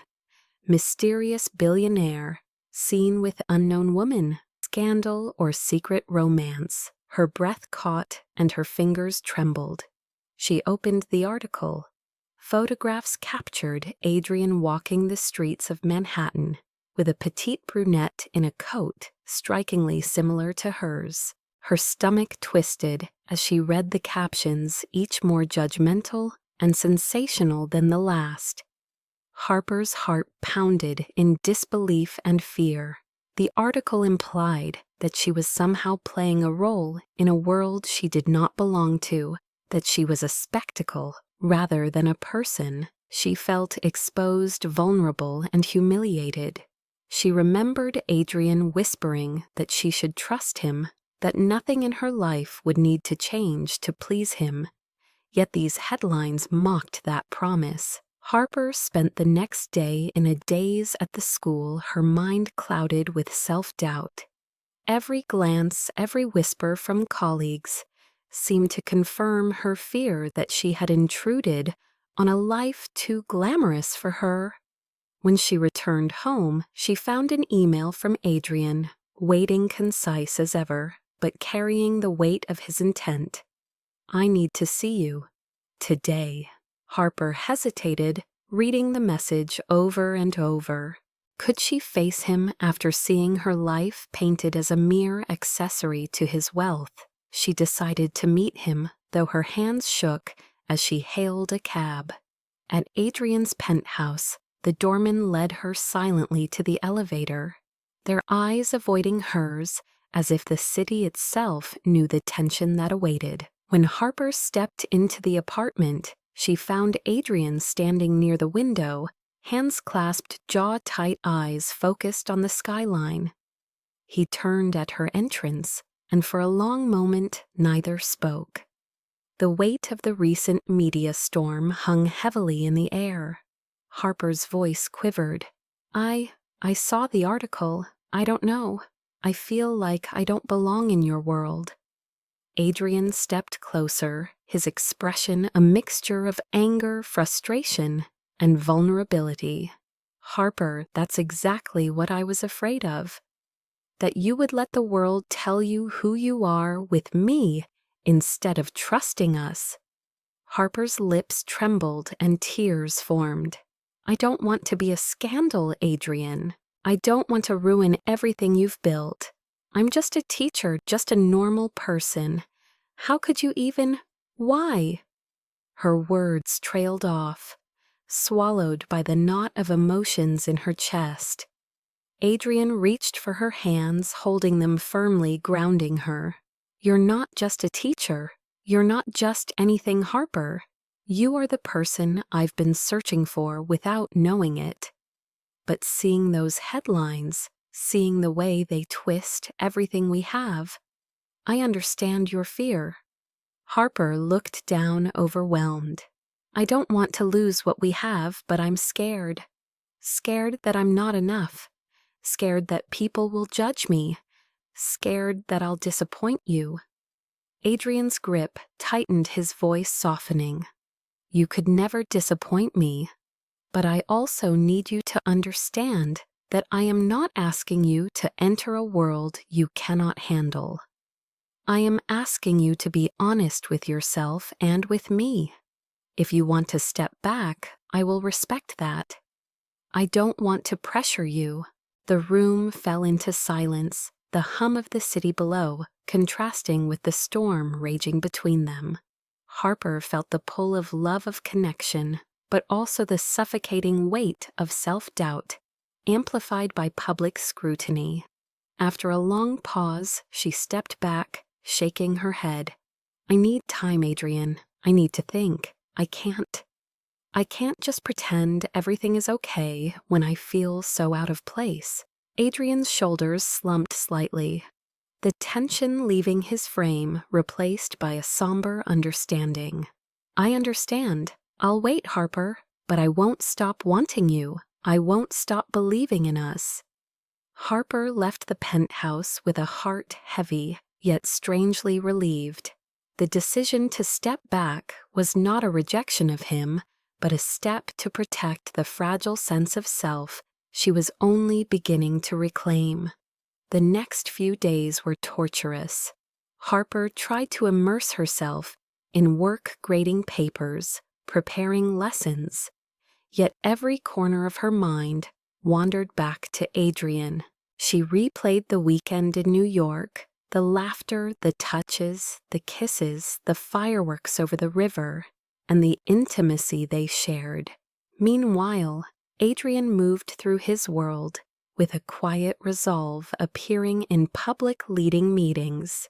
Yet every action and every decision carried the silent weight of his longing for Harper. Neither reached out, letting time and space become both a comfort and a torment. Harper struggled with the duality of emotions, the love and attraction she felt versus the fear and insecurity magnified by the media.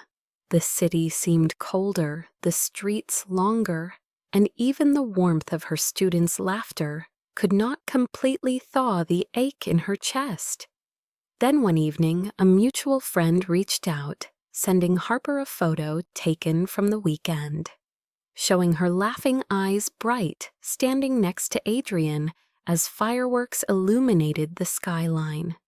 The image captured a joy so real it was almost painful. She wept, realizing that stepping back from him did not erase her love, nor did it diminish the bond that had formed.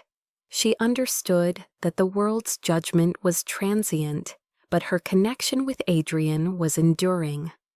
Adrian, on his side, sat in his office late into the night, staring at the same image he had kept on his phone, a reminder of the happiness he had glimpsed and could not let go of.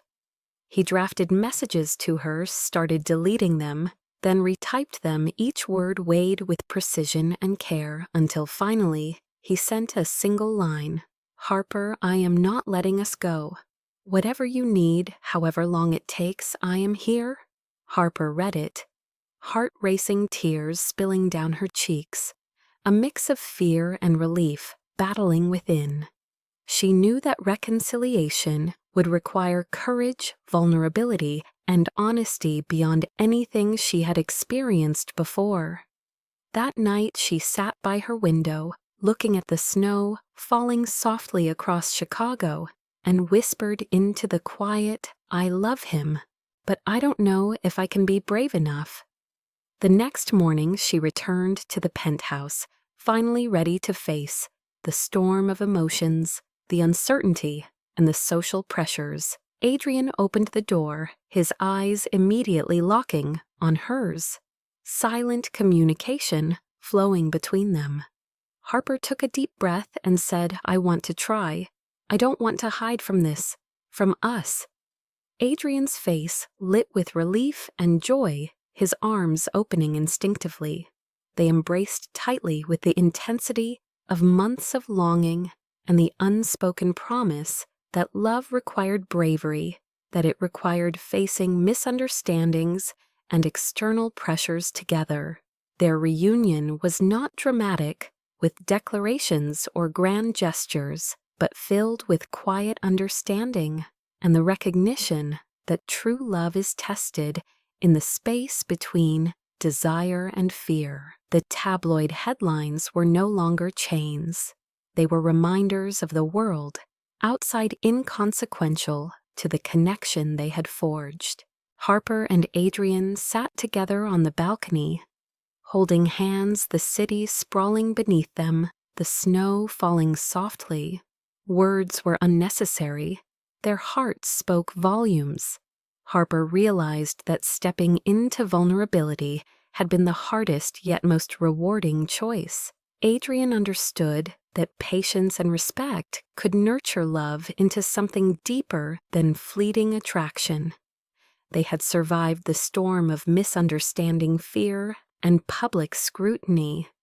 Their love had endured the test of doubt, and in that moment the foundation for a lifelong connection was solidified. As the evening faded into night, they remained intertwined, drawing strength from each other. Harper whispered softly, "I never thought love could feel like this, Adrian. So fierce yet safe." Adrian pressed his forehead against hers and murmured, "It feels like home because it is Harper, because we are home to each other." In that quiet yet potent moment, both understood that the chapter of misunderstanding and temporary separation had passed, and that the story of their shared future was only beginning stronger for having been tested. The conflict, the heartache, and the social pressures had revealed their true commitment and love, proving that even amidst chaos and doubt, the depth of human connection could prevail. The city below continued its relentless pace, oblivious to the quiet revolution of hearts on the balcony. And yet Harper and Adrian existed in a world entirely their own, bound by love, trust, and the courage to embrace the extraordinary in each other. Adrian refused to let the misunderstanding and the brief separation define their story. The morning after Harper had returned to him, he awoke with a determination that went beyond words. He could no longer simply hope that she would trust him again. He had to demonstrate it through action, through proof, through unwavering presence in her world. He began by reaching out to her mother, calling quietly and respectfully, explaining his intentions with Harper, emphasizing that he cherished her daughter not for her role in his life, but for who she was. Her mother was cautious, protective, and understandably wary, but Adrian's sincerity shone through each carefully chosen word. He listened to her concerns without dismissing them, and promised that Harper's comfort, safety, and happiness were his priority. By the end of the conversation, her mother agreed to meet him, if only to observe his authenticity firsthand. The next afternoon, Adrian arrived at Harper's modest home with flowers and a small, thoughtful gift for her mother. He was greeted with a scrutinizing gaze, but met it calmly. "I understand why you are concerned," he said, offering a smile that was both warm and earnest. "Harper means the world to me. I want you to see that my intentions are true and that I respect her completely." Harper's mother studied him for a long moment, searching for any hint of pretense. Finding none, she nodded slowly, a small smile forming. "You better be good to her," she said, half joking, half warning, Adrian promised. Later, he turned his attention to Harper's community. He wanted to understand the life she lived, the world she navigated each day. He attended a local art fundraiser organized by her school, blending seamlessly among the teachers, parents, and neighbors. He did not flaunt his wealth or title.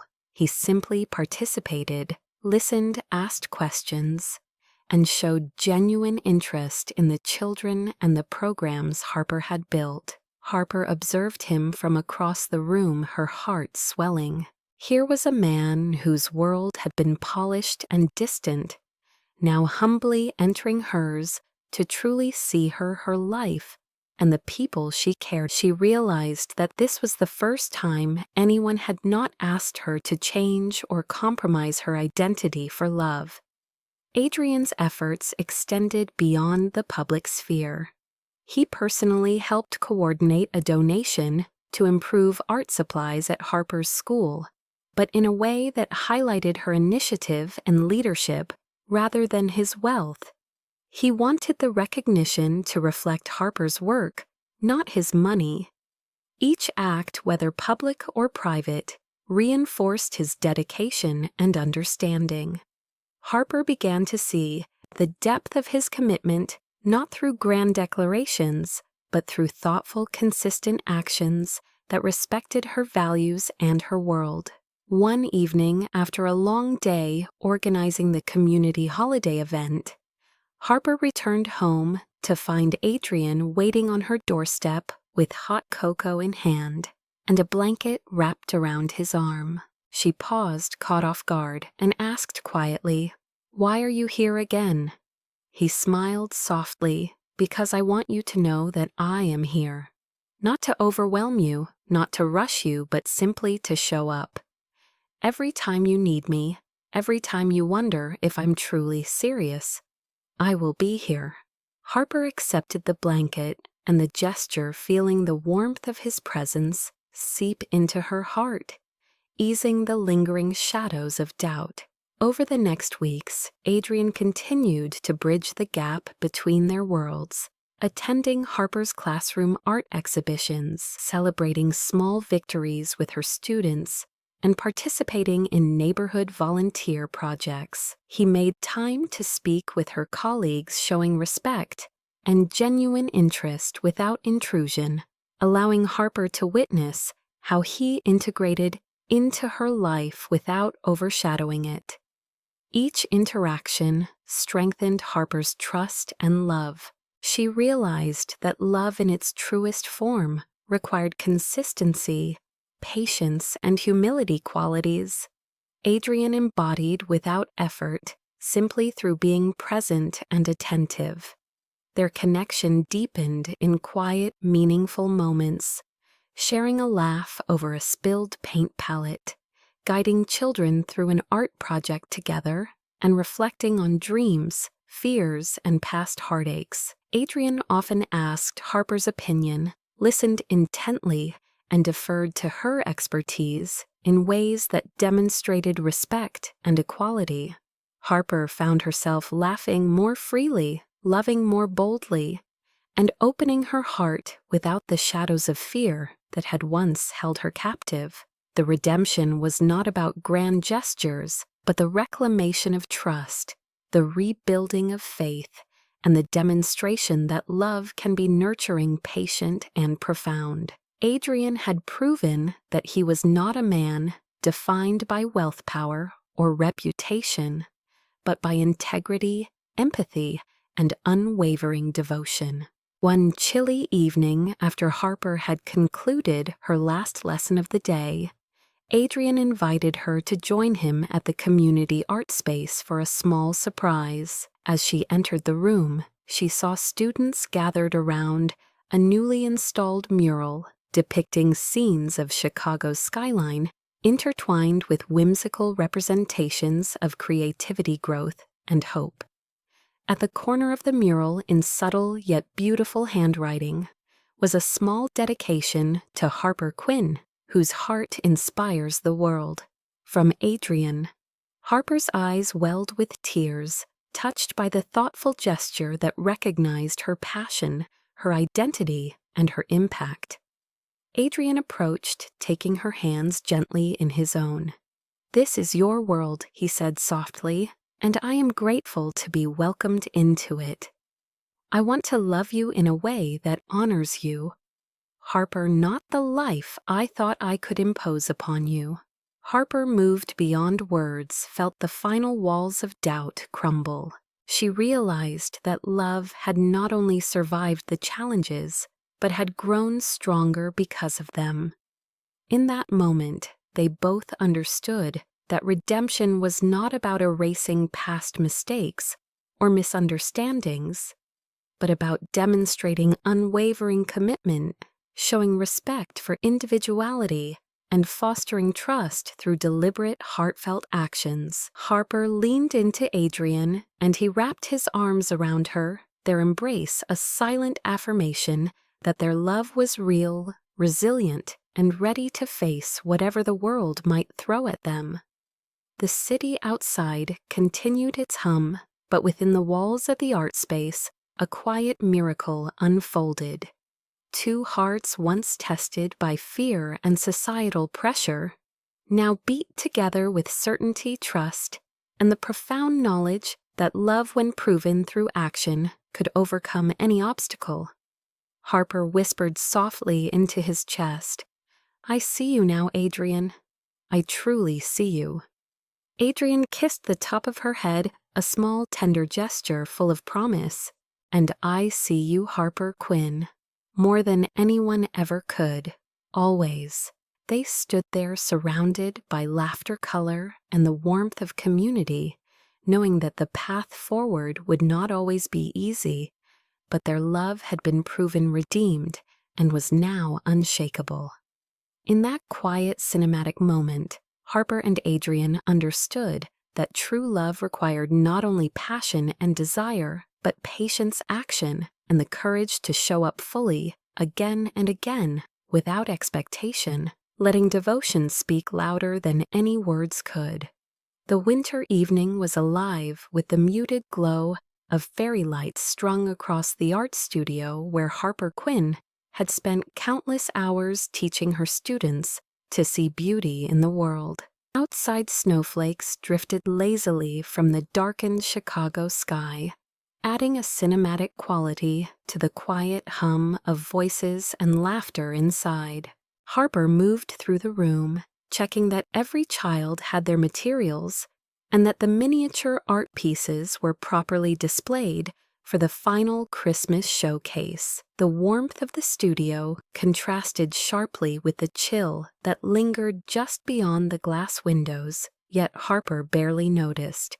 She was fully absorbed in the joy of the moment, the satisfaction of seeing creativity blossom in young minds. The children were buzzing with excitement, their little voices blending into an imperfect but perfect harmony of holiday spirit. Harper felt a sense of accomplishment and contentment, knowing she had created a space where art expression and imagination could flourish. She wiped a strand of hair from her face and laughed softly at a child who had accidentally spilled glitter across their artwork, kneeling down to help them fix it.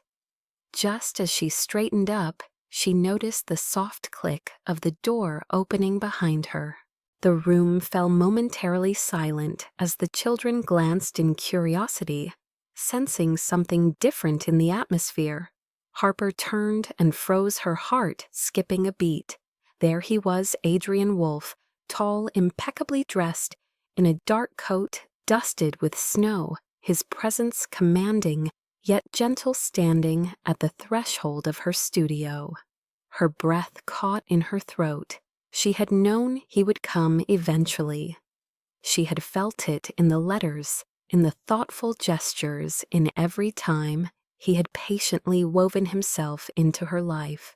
But seeing him now in person, in this space that was so intimately hers, sent a shiver down her spine. He stepped forward, each movement deliberate, measured the soft crunch of his shoes on the wooden floor, echoing through the quiet room. The children stared wide-eyed, sensing the weight of the moment, even if they could not articulate it. Harper instinctively moved to place herself slightly in front of them, as if protecting their innocence. Yet she could not pull her eyes away from him. Adrian walked slowly to the center of the studio, the soft glow of the overhead lights catching on the edges of his coat, and he knelt down on one knee, without hesitation or flourish. Time seemed to stretch as Harper processed what was happening. She saw the raw sincerity in his eyes, the intensity of emotion restrained only by years of careful self-control. The room felt suspended between snow and light, between expectation and certainty. As Adrian cleared his throat and spoke, his voice deep and steady, resonating with both vulnerability and unshakable determination. Harper Quinn. He began the words, deliberate the weight of them, carrying every shared moment, every trial, every letter, and every laugh and tear between them. That night you were rejected, he continued a pause, letting the memory of the Christmas Eve blow past like the cold wind outside. You were left alone in the snow, heart-aching hope dimmed. Yet here you are, filling the hearts of children, bringing warmth and creativity into a world that needs it. Tonight I am asking you to be my wife. The room seemed to hold its breath. The children, not fully understanding the gravity of the words, sensed the shift, the silent intensity, and murmured amongst themselves. Harper's eyes welled up tears, threatening to spill, as every layer of doubt, fear, and insecurity she had carried for years collapsed under the weight of his honesty, courage, and love. She felt her knees weaken, her hands trembling as she moved closer to him. Adrian reached for her hands, holding them gently, firmly, as though grounding both of them in the reality of the moment. The world outside the studio faded, the hum of the city, the chill of the night. Even the soft buzz of the fairy lights seemed to dim around the intensity of this connection. Harper's breath hitched, a mixture of disbelief, joy, and relief washing over her. She had been left that Christmas night thinking she was unworthy, overlooked. But here he was, kneeling in front of her, offering not just love, but commitment, acknowledgement, and partnership. She could see the traces of his own vulnerability, the years of heartbreak and caution that had led him to this single definitive act of courage. Harper swallowed, feeling her lips tremble. Her voice caught somewhere between the past pain and the present joy. The children watched in fascination as she reached down, placing her hand over his, feeling the warmth, the sincerity, and the undeniable certainty in his eyes. She whispered almost inaudibly, "Yes, yet." The word carried more weight than anything she had ever said. Adrian's face lit up with a mixture of triumph and tenderness. He rose slowly, keeping his gaze locked with hers, and drew her into his embrace. The children clapped and cheered, their laughter echoing through the studio. Yet Harper barely noticed them. All that existed in that moment was the embrace, the warmth, the profound realization that love had not only returned, but had been validated, elevated to a depth she had never dared to imagine. The world outside the glass walls of the studio continued its normal pace, indifferent to the significance that had just unfolded inside. But Harper and Adrian were enveloped in a bubble of their own, making a bubble of trust, passion, and irrevocable devotion. Harper's tears fell freely, now not of sorrow, but of uncontainable happiness. She rested her forehead against his chest, feeling the steady beat of his heart beneath her ear.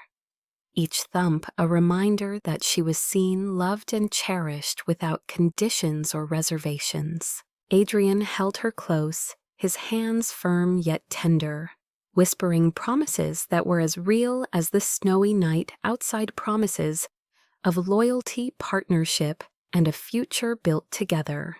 The children slowly surrounded them shyly, offering handmade ornaments and drawings, little symbols of acceptance and witness to the union that had just begun.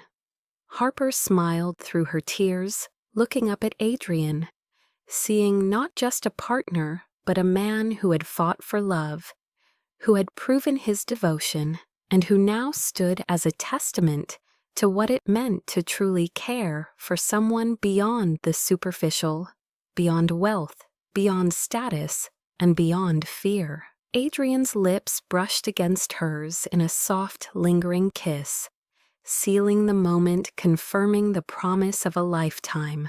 The city lights outside shimmered through the frost on the windows, a quiet backdrop to the most significant night of their lives, a night where past pain had given way to hope, and where a simple word yes had the power to transform not only a relationship, but a life. Harper knew as she held him that this was more than a proposal. It was redemption, it was recognition, it was the fulfillment of the heart's deepest yearning. In the quiet after the cheer, Adrian whispered into her ear, "This is only the beginning, Harper. From this night onward, everything changes, and I promise to be by your side through it all." Harper nodded a smile, breaking through the tears, knowing without a doubt that he meant it, and that together they could face anything. In that art studio under soft lights and the gaze of children, surrounded by creativity, Hope and Snow Harper Quinn and Adrian Wolfe began the next chapter of their story, a chapter of love, fully realized, passionate, resilient, and unbreakable. 1 year had passed since that magical Christmas night, when Harper Quinn had said yes to Adrian Wolfe, yet the memory of that moment remained vivid, as if the city itself had paused to witness it. Harper now stood in the doorway of her very own art studio, the walls adorned with her students' work-framed pieces of her own creativity and soft fairy lights that echoed the warmth of that first shared embrace. The studio smelled faintly of paint and fresh pine from the miniature Christmas tree in the corner, a gentle nod to the season that had changed her life forever. She moved slowly through the space, taking in the quiet hum of her creative sanctuary, feeling a deep sense of fulfillment she had never known before. It had been a journey of healing, of rediscovering her confidence, of embracing her talent, and finally claiming her worth. Adrian had been by her side every step of the way, supportive but never overshadowing, allowing her to lead, to shine, to flourish as both teacher and artist. The two had built a rhythm that was natural and effortless. Mornings began with coffee and soft music as they planned their day, afternoons with studio sessions, gallery visits, and community projects that Harper had always dreamed of launching. Adrian, ever the attentive partner, had become a quiet guardian of her world, respecting her space while providing a steady presence that anchored her, a man who had once been haunted by loss and guilt, now thriving in the joy of shared love. That winter afternoon, as Harper arranged a new display of her latest series, Adrian appeared behind her, wrapping his arms around her waist, from behind resting his chin lightly on her shoulder. She leaned back into him, inhaling the familiar scent of his coat, mingled with the crisp Chicago air that filtered through the studio's tall windows. "You look happy," he murmured, his voice soft, almost reverent. Harper turned slightly, resting her forehead against his, feeling the warmth and steadiness in his eyes. "I am," she whispered, "more than I ever imagined I could be." Outside, snow fell gently, layering the city in pristine white, a scene so cinematic it could have been painted by her own hand. She stepped aside to look out the window, Adrian joining her, his hand finding hers, fingers intertwining naturally. The skyline of Chicago glistened in the fading sunlight lights, twinkling like stars, as if celebrating their love in secret. The studio was quiet but alive, a place where creativity and affection coexisted, where the echoes of children's laughter and whispered encouragement lingered in the corners, and where every brushstroke carried the memory of hope, resilience, and newfound joy. Harper thought back to the night she had been rejected, abandoned to the cold, her heart aching, her spirit fragile.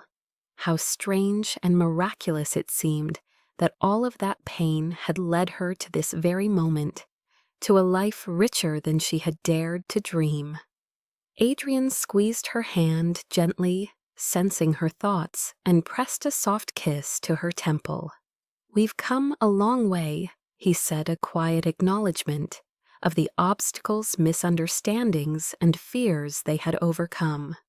Harper smiled, a gentle tear escaping her eye, the emotion of gratitude and relief coalescing into a moment of pure serenity. "Yes," she said simply, yet the word carried a lifetime of meaning, the affirmation of love, trust, and a future built together. The sun dipped lower, casting golden light across the studio, turning dust motes into tiny dancing constellations. Harper and Adrian stepped closer to the window's shoulders, touching, breathing. In sync, hearts aligned, the world outside fading into a soft blur. They stood like that for minutes, allowing the quiet, the warmth, and the completeness of their bond to settle over them, a stillness that was profoundly cinematic, deeply healing, and emotionally perfect. Harper finally spoke, her voice low and tender. "Being rejected that Christmas was the best thing that ever happened to me." Adrian smiled, brushing a lock of hair from her face, the familiar intensity in his gaze softening into pure love. "No," he replied. "Saying yes was." They laughed softly, the sound mingling with the soft music, playing in the background, a perfect soundtrack for a life reshaped by love, trust, and the courage to open one's heart. Outside, the snow continued to fall, blanketing the city in quiet serenity. Inside, Harper and Adrian stood together, hands clasped, hearts full, ready to face the future, not as two separate souls, but as one, a union forged in honesty, compassion, and the extraordinary power of love that could heal old wounds and transform life's harshest moments into a story worth telling. As the evening deepened, they finally turned away from the window, stepping into the studio's soft light, ready to embrace every challenge and triumph that lay ahead. In that space filled with art, love, and the echoes of dreams, realized Harper Quinn and Adrian Wolfe had not only found each other, but had also discovered the most profound truth that the right love at the right time could heal everything, and that some endings were just the beginning of the most beautiful story of all. If you have been captivated by Harper and Adrian's story, you are not alone. Their journey from heartbreak and rejection to love and fulfillment is something that resonates deeply with anyone who has ever dared to hope despite the odds. Imagine standing in Harper's shoes, rejected on a night meant to celebrate connection, feeling the cold bite of disappointment and the weight of self-doubt, only to have fate intervene in the most unexpected way. It is a reminder that life has a way of surprising us when we least expect it, that even moments of despair can lead to opportunities for love and transformation that are beyond our imagination. This story is more than a romance. It is a celebration of resilience, courage, and the power of vulnerability. Harper's openness to trust a stranger, and Adrian's willingness to reveal his true self despite past pain, teach us that real love is found not in perfection, but in honesty, empathy, and the willingness to embrace another person fully. As you reflect on their journey, think about the small choices in your own life, the decisions to take risks, to step outside of your comfort zone, to let someone in. Sometimes it is in the most ordinary moments that extraordinary connections are formed. Perhaps you have experienced a rejection that felt devastating or a missed opportunity that left you questioning your worth. Harper's story encourages us to hold on to believe in the possibility of a second chance, and to remember that our hearts are capable of healing and finding joy even after pain. For viewers who are drawn to billionaire romance, this tale offers not only the glamour and excitement of a life elevated by wealth and status, but also the profound humanity beneath it. The real emotions, the inner struggles, and the intimate moments that make love meaningful. It invites you to imagine your own life through a lens of cinematic romance, where timing, courage, and authenticity converge to create moments that can change everything. By following this channel, you will continue to explore stories that blend emotional depth with dramatic twists, stories that tug at your heartstrings while keeping you on the edge of your seat, stories that remind us why we fall in love with love itself. Share this story with friends who adore romance, who believe in fate, and who long to see characters navigate both heartbreak and happiness in ways that feel real and inspiring. Comment below and let us know which moment in Harper and Adrian's journey resonated most with you. The sting of rejection, the surprise of connection, the slow burn of trust, or the triumph of love prevailing against all odds. Your thoughts create a community of readers who cherish emotion, drama, and hope. Subscribe and turn on notifications so you never miss a story that will make you laugh, cry, and fall in love again and again. Every tale we share is crafted to capture the imagination, to inspire the heart, and to celebrate the beauty of human connection. Join us on this journey because, just like Harper and Adrian, your story of love and redemption may be closer than you think, and every moment, no matter how small, could be the beginning of your own unforgettable romance.